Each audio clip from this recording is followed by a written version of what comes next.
যে গণহত্যার জন্য মাননীয় প্রধানমন্ত্রী শেখ হাসিনাকে বারবার বলা হচ্ছে আসামি, ভারত থেকে ফিরিয়ে আনা হবে, সেই গণহত্যা তো প্রমাণ করতে হবে। একটু তো প্রমাণ করা সম্ভব হচ্ছে না।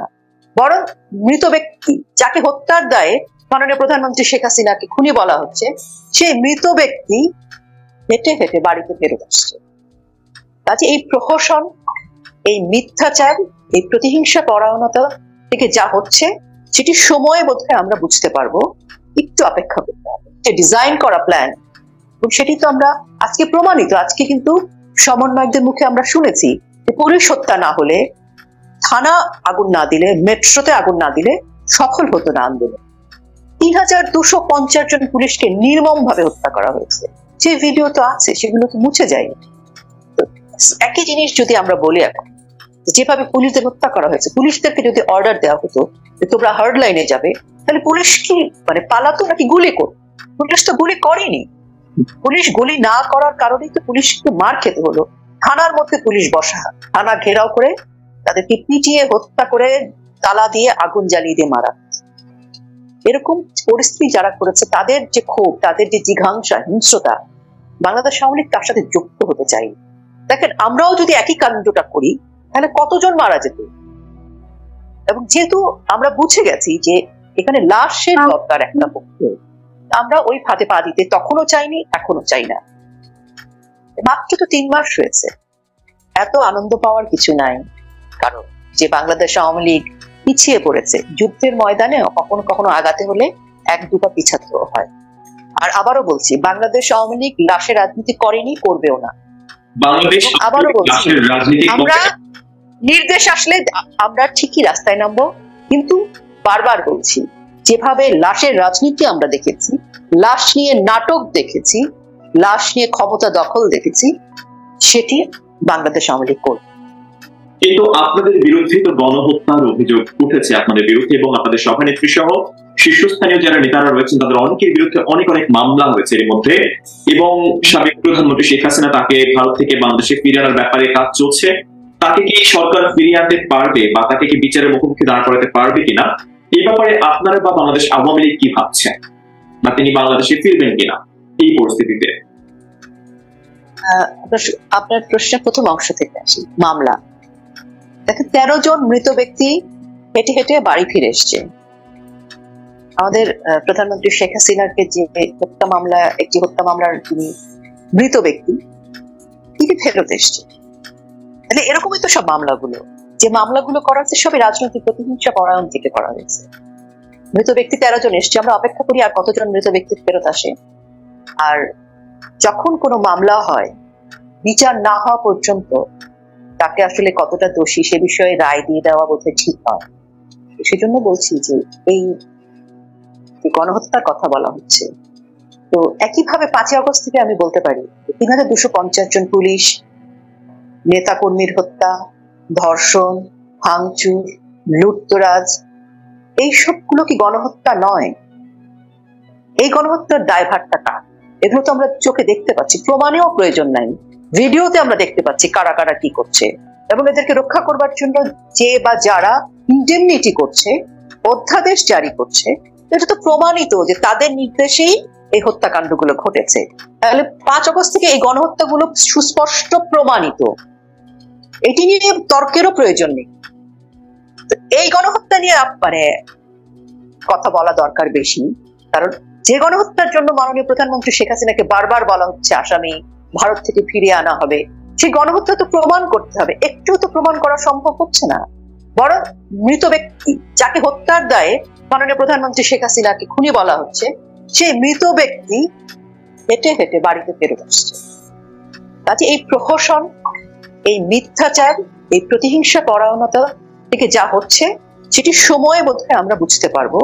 একটু অপেক্ষা করতে হবে। আপনি যেমন 5 থেকে 8 আগস্টের কথা জোর দিয়ে বলছেন, সেই গণহত্যার দায়ে 5 থেকে 8 এবং আজকে পর্যন্ত, জি আজকে পর্যন্ত, সেটাকে আপনি যেমন বর্তমান সরকার বা সমন্বয় বা এই রাজনীতি এইসব নিয়ে আপনি দায়ী করছেন, একই রকম ভাবে 16 থেকে 5 আগস্ট পর্যন্ত, 16 জুলাই থেকে 5 আগস্টে শেখ হাসিনা পাশের দেশে চলে যাওয়া পর্যন্ত, তখন তো আপনারা সরকারে ছিলেন, সেই দায়গুলো তাহলে আপনাদের কেন নয়?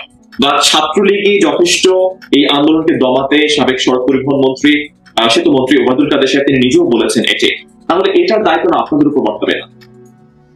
প্রমাণ হোক। মানে বাংলাদেশ আওয়ামী লীগ তো বলছে না বাংলাদেশ আওয়ামী লীগের এতটুকু দায় নেই। দায়, দোষ, ত্রুটি, ভুল ত্রুটি থাকলে সেটি প্রমাণিত হবে, সেটির জন্য ক্ষমা প্রার্থনা, বিচার সবই হবে। কিন্তু যেভাবে হচ্ছে, যে প্রতিহিংসা পরায়ণতা থেকে হচ্ছে, আপনি যাকে দিয়ে ট্রাইব্যুনালটা সাজাচ্ছেন, যিনি চিফ প্রসিকিউটর, তিনি কে, তারা কারা, কাদেরকে দিয়ে আপনি এটি সাজিয়েছেন, সেটি খুব গুরুত্বপূর্ণ একটি বিচারের জায়গায়।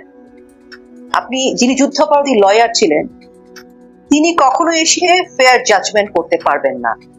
এবং আমরা প্রথম থেকেই দেখছি মানে আমাদের নেতাকর্মীদেরকে মামলা ছাড়াও হামলা হচ্ছে এবং গ্রেফতার হচ্ছে।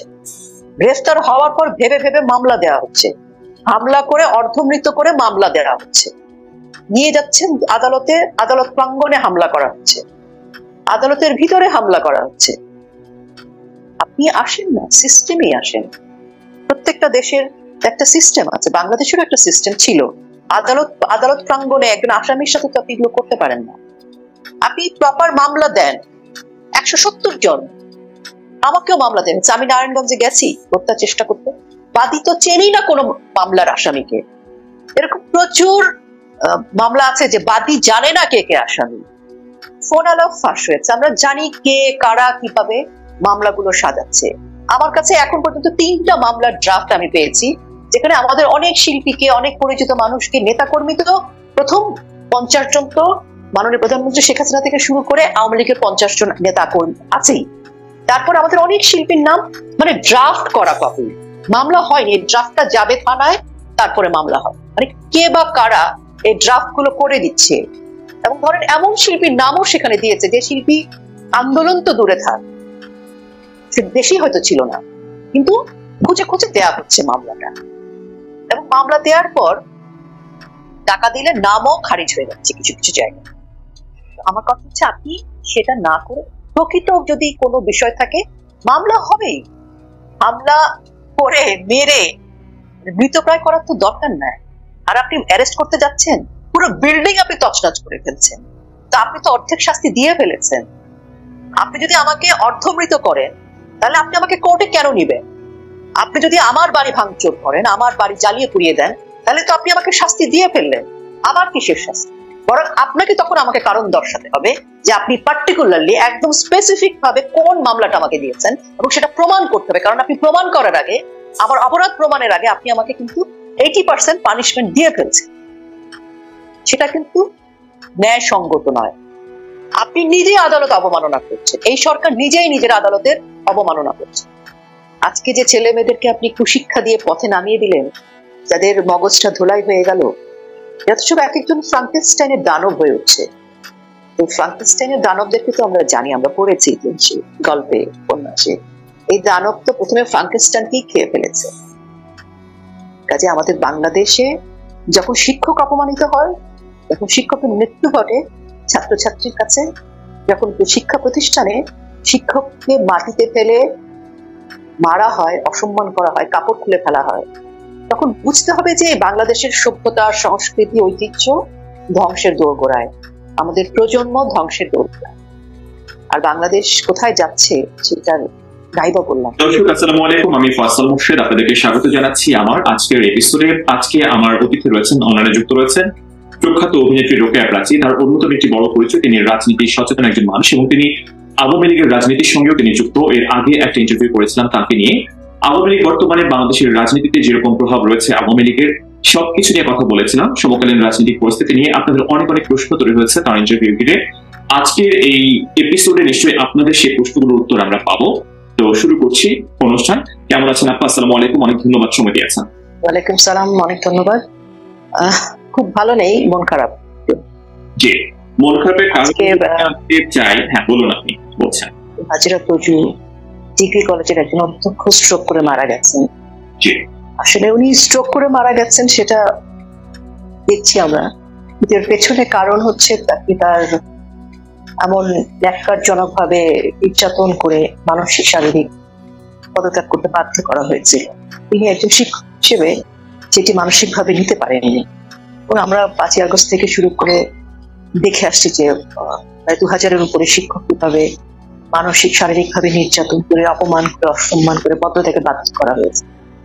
তো উনি আসলে নিতে পারেনি আয়ুব স্যার, সেজন্য আমার কাছে মনে হয় যে এটা আমরা দেখছি যে স্ট্রোক করে মারা গেছেন, কিন্তু এটা আসলে এইরকম আমাদের দেশে একজন শিক্ষককে আসলে হত্যা করা হয়েছে, এটা আমরা দেখছি, আমরা মেনে নিচ্ছি, কিছু করতে পারছি না। দেখেন, রাজনীতি অনেক ঊর্ধ্বে হচ্ছে একজন শিক্ষক। শিক্ষক হচ্ছে জাতির বিবেক। সেই শিক্ষকের যদি এরকম পরিণতি হয়, তাহলে ভবিষ্যতে কোনো মেধাবী শিক্ষক হিসেবে আসবেন? বা শিক্ষকের উপরে যদি ছাত্রছাত্রীরা গায়ে হাত তোলার এই কুশিক্ষা পেয়ে থাকে, তাহলে এই জেনারেশনের কি হবে? এবং এই ছেলেরাই কিন্তু বাবা মায়ের গায়ে হাত তুলবে, বউ পেটাবে, কলিগকে নির্যাতন করবে, আরো অনেক সন্ত্রাসী কর্মকাণ্ডে এরা সম্পৃক্ত। কারণ শিক্ষকের গায়ে হাত তোলার যে কুশিক্ষাটা তারা পেয়ে গেল, দুঃসাহস তারা পেয়ে গেল, বিচারহীনতা তারা দেখে ফেলল, এই প্রজন্মকে কি করে ফেরাবো? এটা আমার খুব খারাপ লাগছে। শিক্ষকের এমন কোনোভাবে নিশ্চয়ই মেনে নেওয়ার মতো নয়। তবে যে অভিযোগটা করা হয়, যেসব শিক্ষকদের তারা পদত্যাগ করছেন তারা আওয়ামী লীগের রাজনীতির সঙ্গে কোন রকম ভাবে যুক্ত, বা তারা আওয়ামী লীগের দলীয় প্রভাবের কারণে তারা এমন লাঞ্ছনার শিকার হচ্ছেন, বা তারা যখন আওয়ামী লীগ ক্ষমতায় ছিলেন তারা নানান ধরনের অপকর্মের সঙ্গে যুক্ত ছিলেন। কেউ হয়তো বা দুর্নীতি করেছেন, শিক্ষা যে ফান্ড গুলো পাওয়া গিয়েছে সেগুলো উন্নয়নের জন্য সেটা হয়তো ঠিক মতো করা হয়নি, স্বজনপ্রীতি করেছেন, বা যাদের নিয়োগ দেওয়া হয়েছে তারা তাদের আত্মীয় স্বজনদেরকে নিয়োগ দিয়েছেন, এমন নানান অভিযোগগুলো তোলা হচ্ছে। সেই অভিযোগগুলো তো কোনো না কোনো ভাবে এই জিনিসটাকে হয়তো বা জাস্টিফাই করে, যদি তার শিক্ষক পরিচয়টাকে আমরা যদি সাইডে রাখি। কিন্তু একজন শিক্ষক হিসেবে তাদের প্রতি বা শিক্ষকদের প্রতি এমন অন্যায় কোনোভাবে নিশ্চয় মেনে নেওয়ার মতো নয়। কিন্তু কারণ হিসেবে আমি একটু, কিন্তু আমার এখানে বক্তব্য হচ্ছে যে, ধরেন আমরা যদি তর্কের খাতিরে মেনে নিলাম যে তার সম্পর্কে যে অভিযোগগুলোর কথা বললেন, দুর্নীতি, স্বজনপ্রীতি, দায়িত্ব অবহেলা, ধরে নিলাম এইটা শিক্ষকের, যে কোনো শিক্ষকের মধ্যে আছে, এটা তর্কের খাতিরে, তাহলে বাংলাদেশের যত প্রতিষ্ঠান আছে, যত সরকারি বেসরকারি প্রত্যেকটা জায়গায় কেউ যদি দুর্নীতি করে, কোনো অন্যায় করে, সেটার সিস্টেম একজন মানুষকে পদত্যাগ করানো, অবসরে পাঠানো, কিংবা তার জন্য বিভাগীয় তদন্ত করার নিশ্চয়ই সেটা বিধান রয়েছে প্রত্যেকটি প্রতিষ্ঠানে। তো সেই বিধানের মধ্যে না যে, বিচারিক প্রক্রিয়ার মধ্যে না যে, যদি এই সংস্কৃতিটা আমরা চালু করি বাংলাদেশে, যে শিক্ষকদেরকে, কারণ শিক্ষকরা তুলনামূলকভাবে খুব শক্তিশালী নন, মাসেল ম্যান নন, সে কারণে শিক্ষকদের সামনে ছাত্ররা গিয়ে পিছনে একটা দুষ্কৃতিকারী, একটা মব বাহিনীর মদত থাকে, তাদের ইন্ধন থাকে, উস্কানি থাকে, আর ছাত্রদের মগজটা ধোলাই করে ছাত্রদেরকে সামনে ঢাল হিসেবে ব্যবহার করে শিক্ষককে নির্যাতন করাটা অনেক সহজ। পাশাপাশি আপনি আরেকটি কথা বলেছেন, সেটা শিক্ষকরা আওয়ামী লীগ সমর্থিত, আওয়ামী লীগের যদি হয়ে থাকে, আওয়ামী লীগের সমর্থিত কিংবা আওয়ামী লীগের হওয়াটা কি অনেক বড় ক্রাইম হতে পারে? সে আওয়ামী লীগের সমর্থিত, তাহলে সমস্যা কোথায়? আপনি আওয়ামী লীগের একজন শিক্ষককে বাদ দিতে চান, আসেন, আপনার তো সরকারি বেসরকারি প্রতিষ্ঠানের নিয়ম আছে, আপনি সেই নিয়মের মধ্যে দিয়ে গিয়ে আপনার শিক্ষা মন্ত্রণালয়ের যে নিয়ম আছে সেভাবে আপনি শিক্ষককে ছাঁটাই